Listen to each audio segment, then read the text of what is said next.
When Jesus was asked what the greatest commandment was, he answered in the simplest of terms. He said, the greatest commandment is this: love the Lord your God with all your heart, soul, and mind and strength. And a second one like it, and that is to love your neighbor as yourself. So in simple terms as well, that's what we at the Northeast Church are trying to do as Jesus followers. We're trying to love God, and we're seeking to love people. And whether it's growing deeper in this love, or whether it's discovering His will for our lives, or whether it's being challenged to be better people or to be more helpful people or responsible people, it's always good to do these things together. So we thank you for joining with us in today's Together time, and we hope you'll be blessed in a very special way. Good morning. Just like Rob stated, I want to say Happy Mother's Day to all of our mothers and grandmothers and great-grandmothers. We are grateful for you, whether you are joining us online, which several are, or whether you are in this auditorium or whether you're downstairs. We are so grateful for the influence of mothers. And I didn't do anything quite as sweet for Jeannie as Rob did for Jennifer. In fact, yesterday I asked Jeannie, or was it the day before, I said, honey, do you mind if I don't do anything for you for Mother's Day?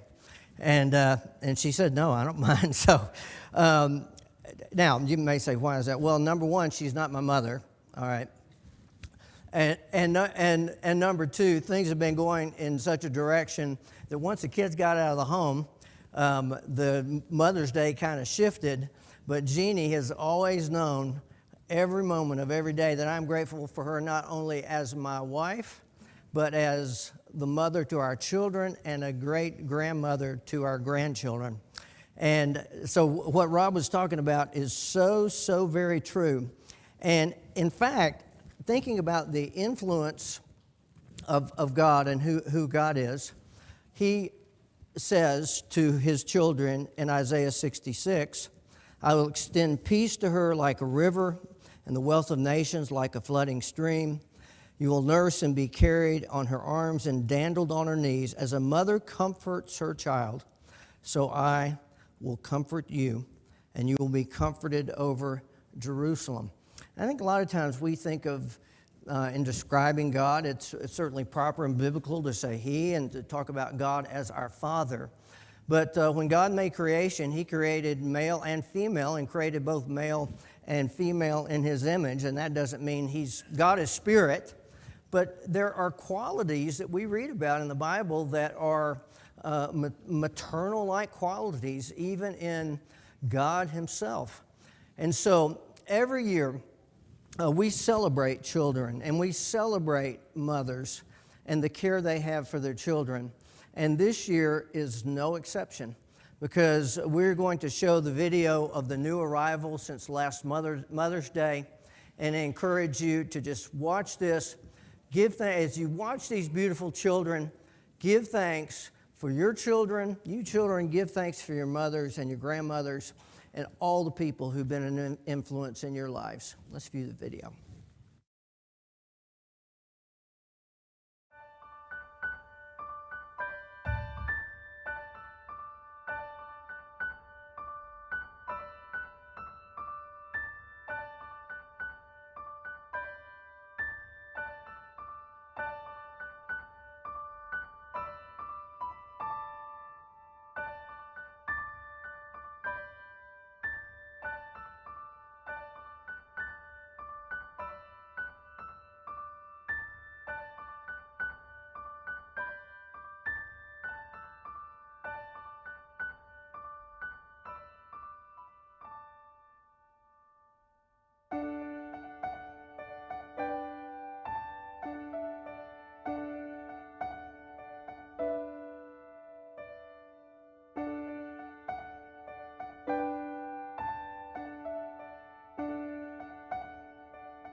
Amen to that. So tender, so sweet, so powerful to see that young child created ultimately by the power of God, and the joy that brings to families and parents. And I think it's compelling to me, at least as I introduced this series last week, that goes into the lives of Ruth and Naomi, that part of the struggle that they had, part of the grief that they experienced or disappointment in their lives was connected to the fact that at least Ruth and her sister went 10 years without having a child. And back in that day especially, I know a lot of people struggle with that today. And it's a difficult situation to be in, and parents, couples, they want to have children, and sometimes they can't. And I've known folks who have really struggled with that. But back in this day, especially, to not have children, it was not only something that you wanted to do and just love them like kids, but it was an insurance policy for security. It was an insurance policy for safety, and especially for somebody in the circumstance of Naomi and Ruth. Naomi was disappointed. We discussed last week how down she was, how discouraged she was about life. And one of the points I made last week is that faithfulness is honest, and she was honest. It wasn't that she wasn't faithful to God. She couldn't see God anywhere. She couldn't see His work. In fact, she believed that God was causing her to go through this grief with her sons dying, and now there not being any child in her family to help and encourage and support her. And so she makes that decision to go back to Bethlehem. And it was a hard decision. And she encouraged her daughters-in-law to stay there in Moab. But it was Ruth who made that promise to her. And I closed last week by making this point. That is, faithfulness is always shown by doing the right thing because of loyalty and love. Faithfulness is doing the right thing, even when we maybe can't see God clearly in the picture. And it's doing it because of loyalty and love. And that's what we get in the passage with this promise that Ruth made to Naomi. She had every reason to stay. She had so many reasons not to go with her mother-in-law. And yet she was committed to her in a way that she said, "May God bring a curse down on me. May God bring a curse into my life if I don't keep this promise to you. I'm going to go with you, and I'm going to stand by your side, and I'm going to stay, and your people will be my people, and your God will be my God, and may God keep me to this promise." What a promise it was. And there's something that she says as she speaks to her daughters-in-law that introduces a word that's going to be the focus of my lesson today. And this is a word that's introduced in verse 8 of Ruth chapter 1. Then Naomi said to her two daughters-in-law, "Go back, each of you, to your mother's home. May the Lord show kindness to you as you have shown to your dead and to me." May the Lord show kindness to you. Right there. And I have right here on the screen the power of Hesed. And you say, what in the world is Hesed? That's this word translated, kindness. It's a word in the Old Testament that is one of those, like if you were going to pick a top 10 Hebrew words of the Old Testament, this word would be one of those words. But a difficult thing about this word that it's hard to translate. It's one of those words that's packed with so much meaning that to translate it one thing leaves out something else. So you'll see all kinds of translations for this word hesed in the Old Testament. Sometimes it's love, sometimes it's loving kindness, sometimes it's mercy, sometimes it's loving mercy. It's a word that is so hard to describe. But I thought about this as I was putting this series and this lesson together, that is there a concept in the New Testament and the teaching of Jesus that really captures what's carried up and called out in this word hesed? As Naomi says to her daughters-in-law, this is what I want for you. I want God's hesed for you, and because of that, I want you to stay because I think that's going to be better for you.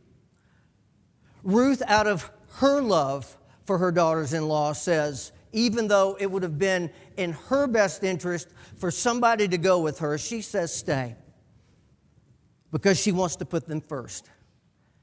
And I think of Jesus and his teaching in the Sermon on the Mount as he challenges us to a lifestyle and a way of living that is so contrary to what we see a lot of times in this world. And Jesus talks about personal revenge, and he talks about forgiveness. And he talks about what we call here going the extra mile in Matthew 5:41. If someone forces you to go 1 mile, go with him 2 miles. This extra mile kind of behavior, this is what hesed is all about. It's about putting the other person first. It's about sacrifice. It's about commitment.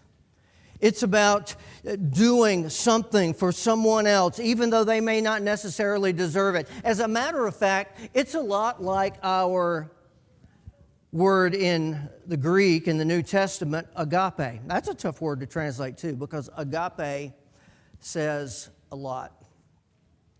We sang the song this morning.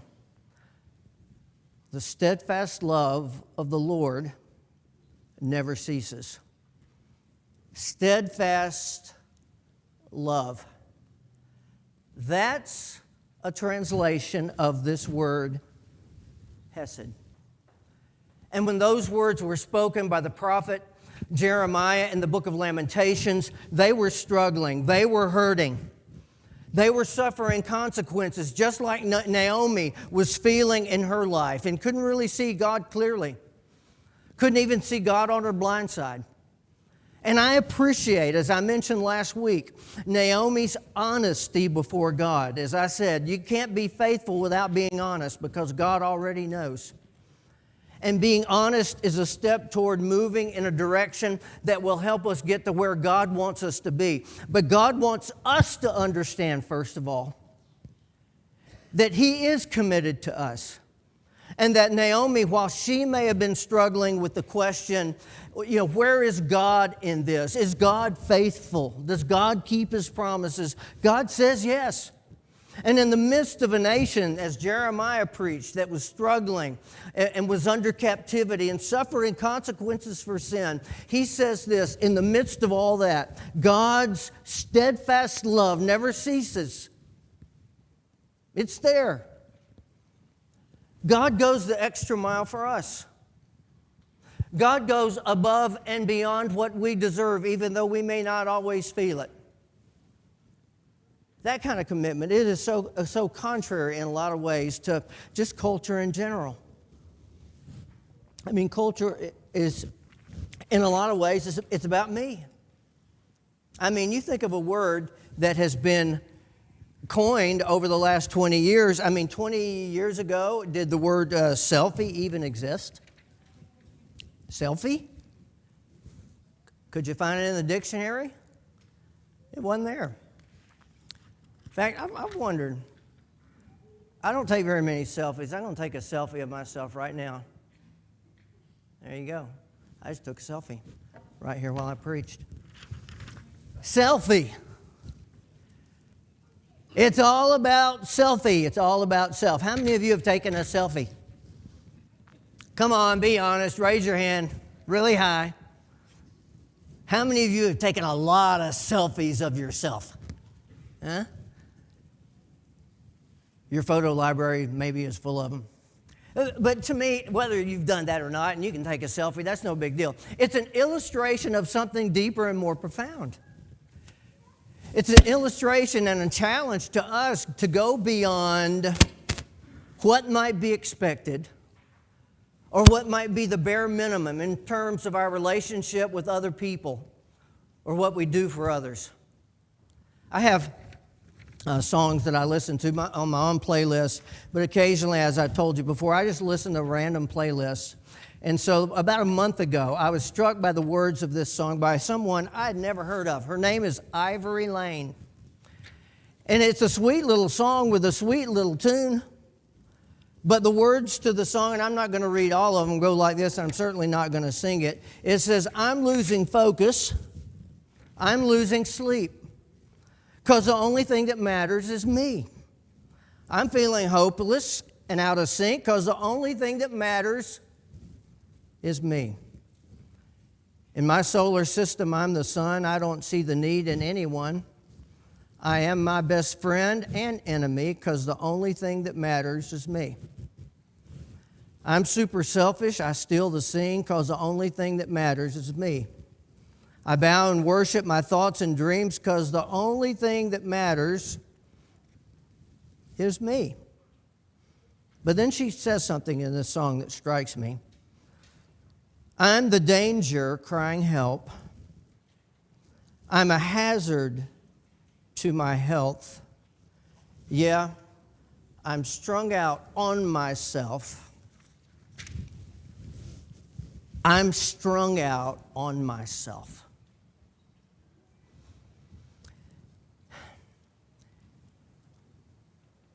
I see what Ruth does. I see the commitment that she makes.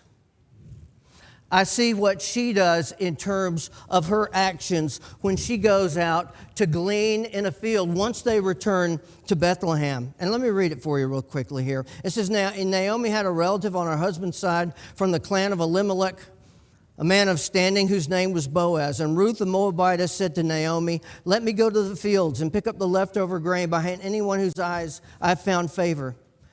Naomi said to her, go ahead, my daughter. So she went out. She began to glean in the fields behind the harvesters. And as it turns out, and I put that in quotes, she found herself working in a field belonging to Boaz, who was from the clan of Elimelech. Just then Boaz arrived from Bethlehem, greeted the harvesters, the Lord be with you. The Lord bless you, they called back. And Boaz asked the foreman of his harvesters, whose young woman is that? Whose young woman is that? The foreman replied, she is the Moabitess who came back from Moab with Naomi. She said, let me glean and gather among the sheaves behind the harvesters. She went into the field and has worked steadily from morning till now, except for a short rest in the shelter. Hesed love, extra mile commitment, extra mile loyalty goes above and beyond what might be expected. And when it's lived out, it's noticed. People notice. They noticed with Ruth here and how she's living and what she's doing. And as far as she's concerned, all she wants to do is take care of her mother-in-law and make sure her needs are met. And so she goes out to this field and gleans. And once there's some exchange between them, you'll see in this next scripture, this next slide. Go ahead and pull that up. Oh. Yeah. That's not the one I thought it was going to be, but that's okay. And when you're doing this live, everybody's there to see it. The fact is that what happens here is Boaz has been told about everything that Ruth has been doing, and he finds out there in the field, he's curious who she is. He doesn't know. And so he is told by the foreman that this is who Ruth is. This is what she's done. Word has gotten around. And it's happened because she's taken a risk in what she's doing. You think about how difficult it would be for a woman, an unmarried widow, who is in this situation in this day. And if you have time to read this entire chapter, I hope you take a look at the number of times the comment is made about things that are done to keep people safe. And what Boaz says to people about looking after Ruth and looking after her needs and making sure that she's not harmed. Faithful love doesn't always play it safe. And in the life of Ruth, it's clearly seen. She takes the initiative. She's the one who's willing to go out in a dangerous situation. There would have been dangers there from other people, possibly. There are dangers in going to this place that she was not familiar with, and yet she was willing to do it. And it was a tough thing to do. It was hard to do for poor people in this situation. It was hard enough when you went gleaning in a field. You pretty much told everybody that you were poor. It was a public display of poverty.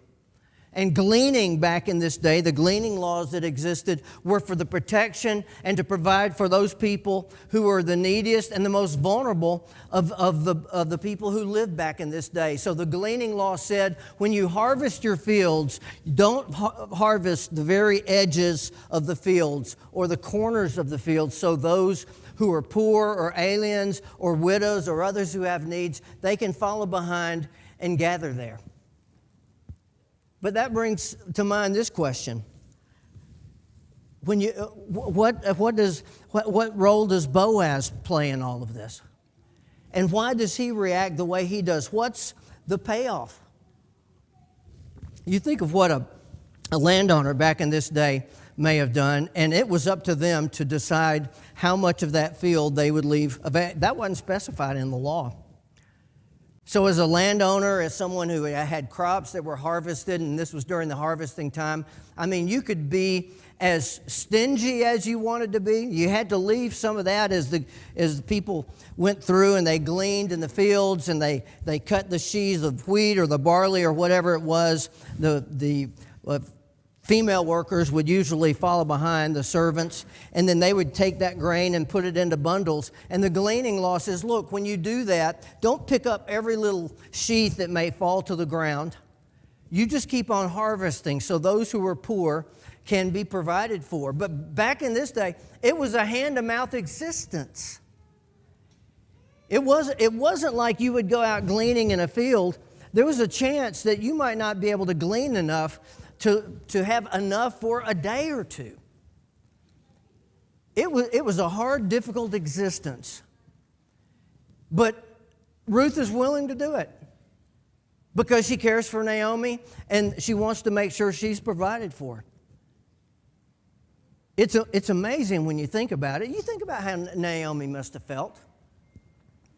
I mean, before they left to go to Moab because of the famine, go to Moab as hunger refugees, members of high standing in the community, respected. And she comes back poor. I mean, dirt poor. There's land. We'll talk about that in a later lesson. But I mean, what is she going to do? She's pretty despondent. But Ruth is the one who takes the risk. Ruth is the one who takes the chance.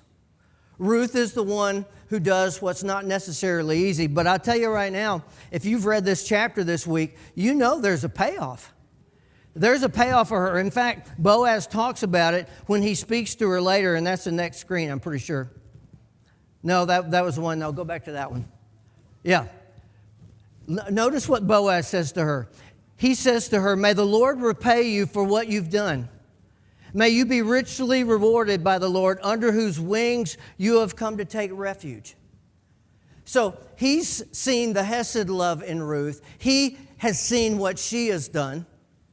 He has heard about her commitment and her loyalty and her extra mile above and beyond love for her mother-in-law. And he says, I pray to God, may God reward you for that commitment and doing something beyond what might be expected of you. For showing commitment and loyalty that is beyond what this world may understand. Beyond those who only live for themselves or think about themselves. She's thinking sacrificially. And I tell you what, he answers this prayer that he speaks. In verse, follow along with me in verse 14. I want you to see what Boaz does. At mealtime, Boaz said to her, "Come over here, have some bread and dip it in the wine vinegar." And when she sat down with the harvesters, he offered her some roasted grain. She ate all she wanted and had some left over. And as she got up to glean, Boaz gave orders to his men. Even if she gathers among the sheaves, don't embarrass her. He's already told them, you don't hurt her or harm her. Rather, put out some stalks for her from the bundles and leave them for her to pick up. And don't rebuke her.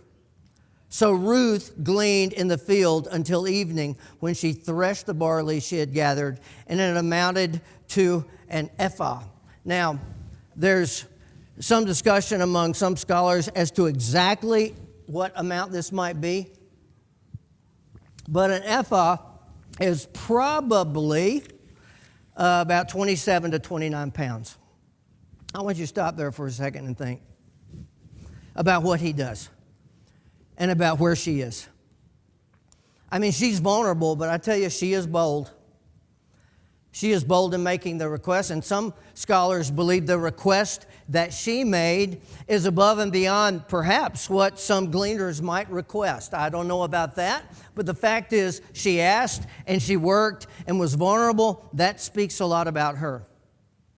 But it also speaks to this amazing generosity that Boaz shows to her. And I don't believe for a second that he has his eye on her at this point. I don't think he has romantic or marriage intentions. That's the farthest thing from his mind. All he knows is that here is a woman who has done something amazing. And I'm going to do something. I'm going to do something above and beyond what would be expected to do for her. So he lets her eat lunch with them. He makes sure she drinks water from an area that would be more protected.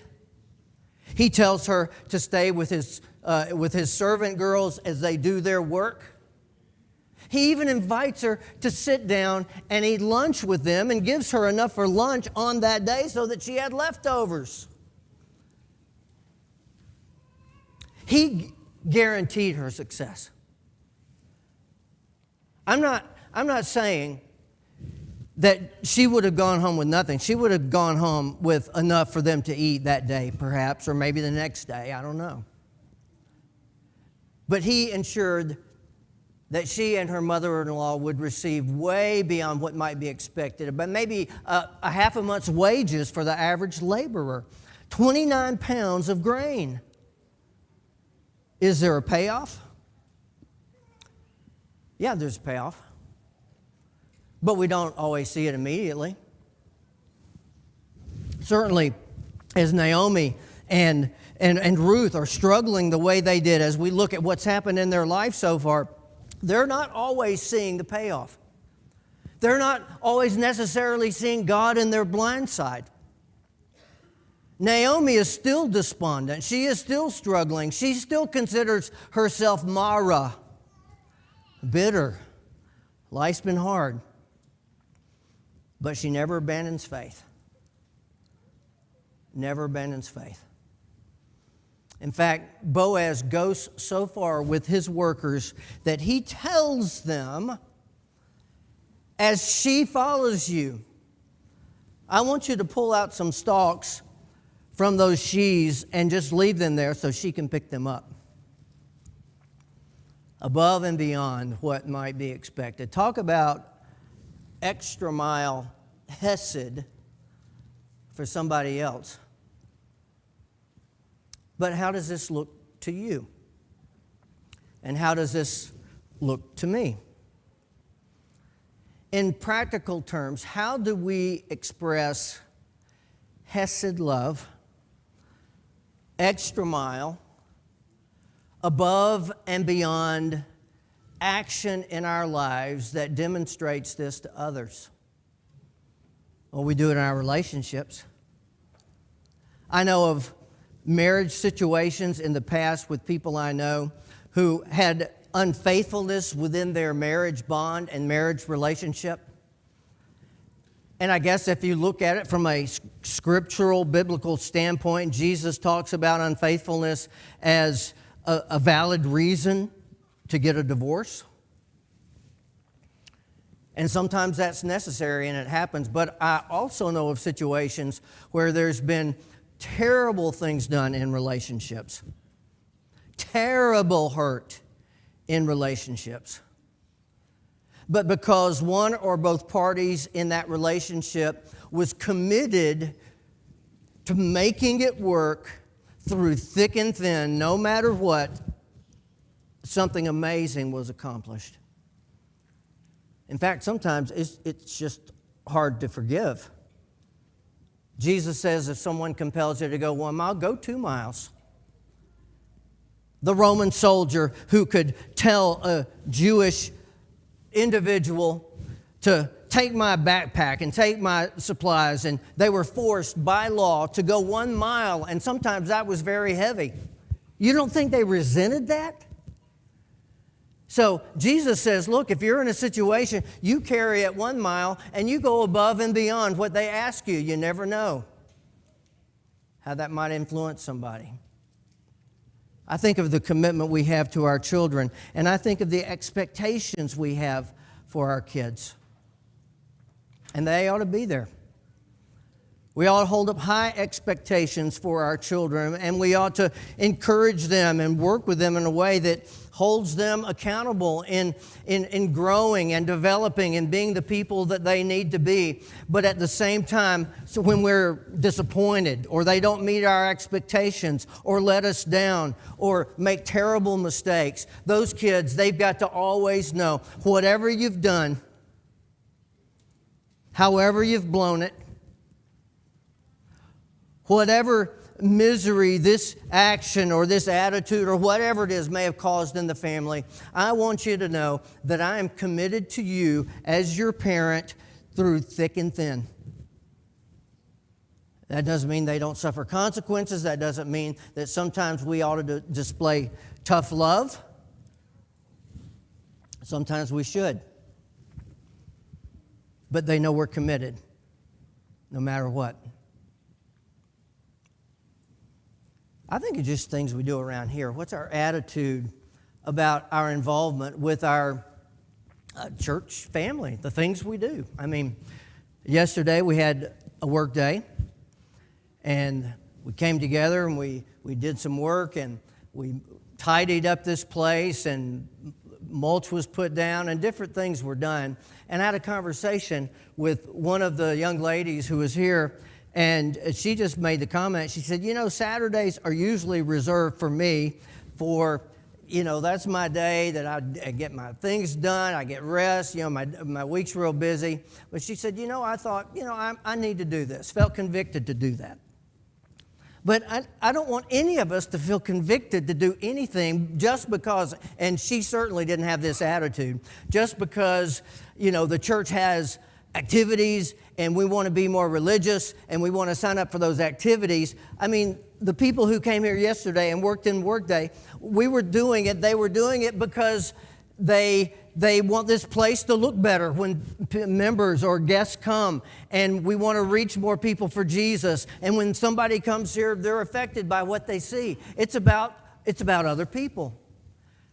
I think of our attitude sometimes when maybe we're signing up or want to do something, and we don't want to think first, what's in it for me? We want to think, what can I do for the other person? And I think a lot of people are doing that.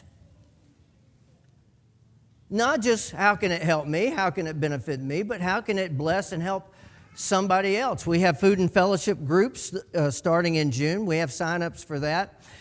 And I certainly encourage you as you sign up for those food and fellowship groups, don't just be thinking about, how is this going to benefit me or how can it benefit me? But I want you to think about how you can bless somebody else in that relationship. Going the extra mile in the things that we do, in the way we spend our money. I know of people who might be struggling whether to support a child in Hope for Haiti's Children. And maybe you're thinking, I don't know if I can afford that. Now, there are plenty of people that can give out of their abundance. and probably do a lot of things, but the challenge comes in going above and beyond when there's a cost or a sacrifice involved.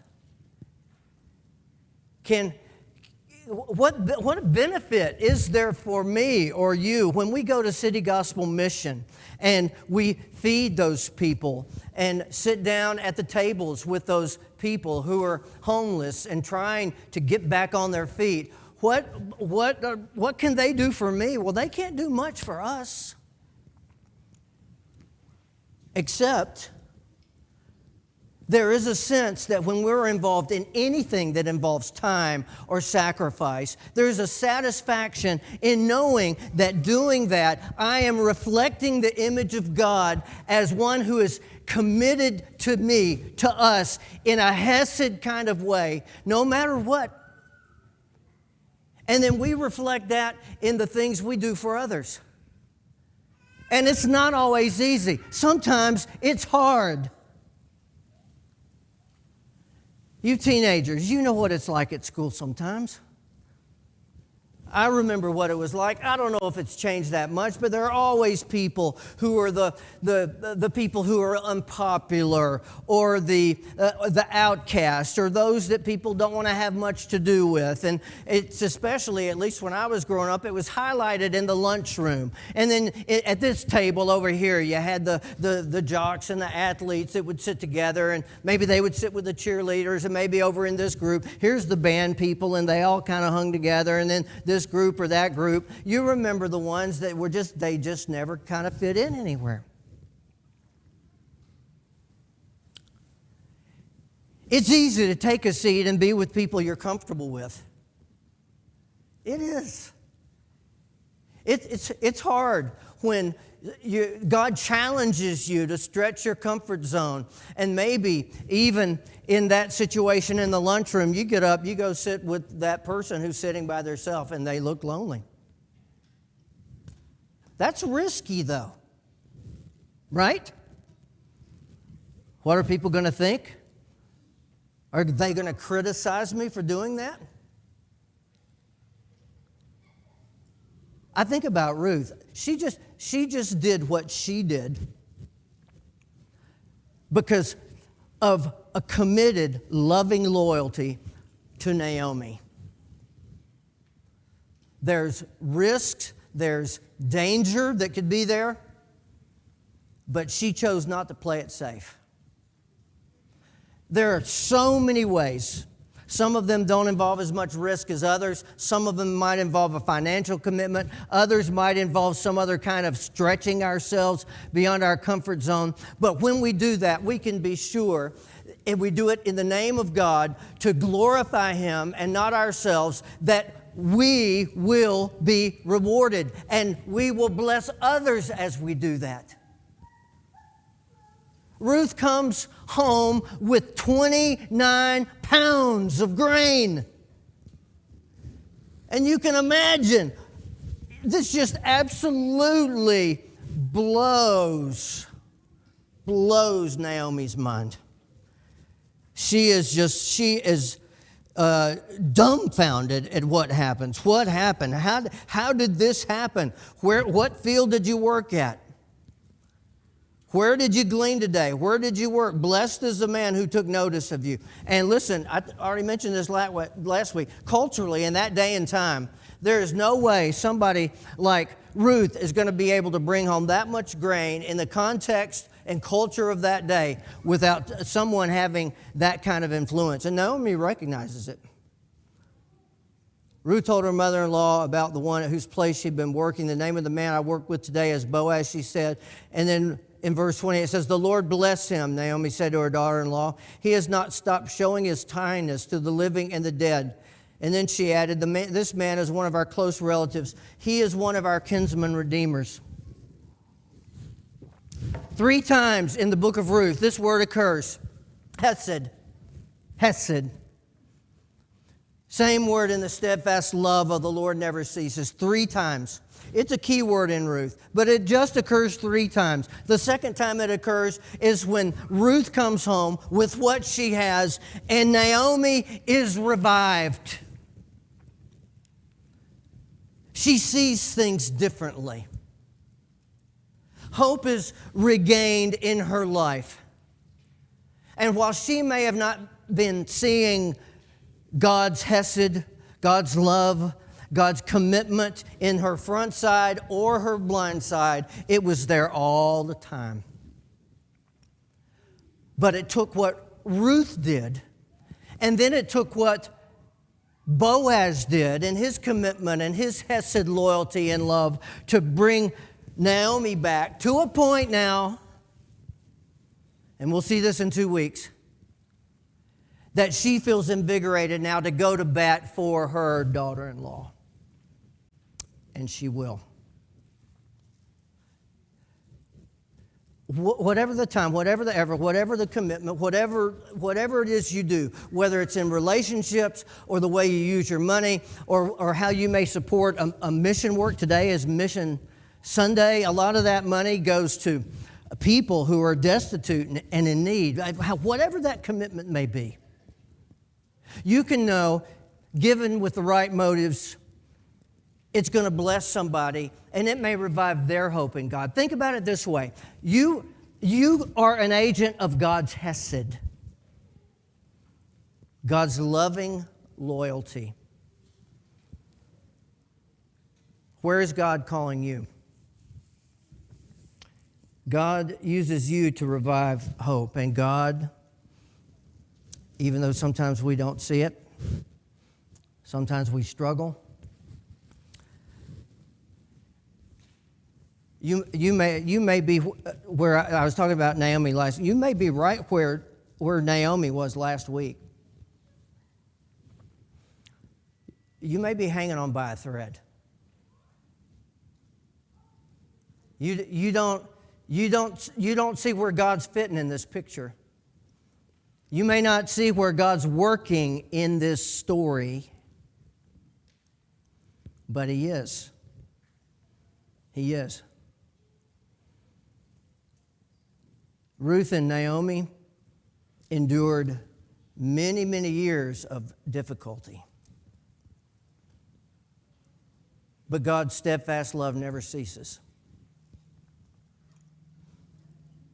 Be that hesed to someone else. And God may be calling you right now to a commitment, like Ruth made that commitment to Naomi. He may be calling you to a commitment right now this minute. And we want you to let us know. If you're ready to make a commitment to Jesus and be baptized, let us know. We're ready to do it anytime you want to do that. In the meantime, let's not forget the reason we can have hope is because of Jesus and because of what God has done for us in Jesus Christ. Because He is the ultimate expression of God's committed, extra mile, above and beyond love. And He calls us to follow that. Let us know. Let us know. You may meet us after we end the service. There's the guest welcome area right over here outside these doors to the right. Someone will be here to talk with you. If you have some questions, give thanks to God for His hesed love. Amen. Amen.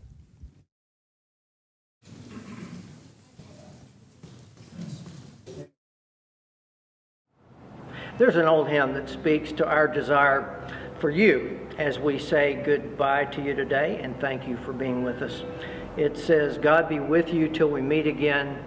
By His counsel's guide uphold you, and with His sheep securely fold you. God be with you till we meet again, till we meet at Jesus' feet. Please let us know if we can help you in any way as you seek to dig deeper into what it means to follow Jesus, as you seek or pursue God's will for your life. I believe that God has a plan for every one of us, and it's just a matter of us being open enough to find that will and find our place in God's plans. We hope to see you again soon and want to remind you, feel free to check us out at northeastchurch.com. In the meantime, God bless you and all of yours.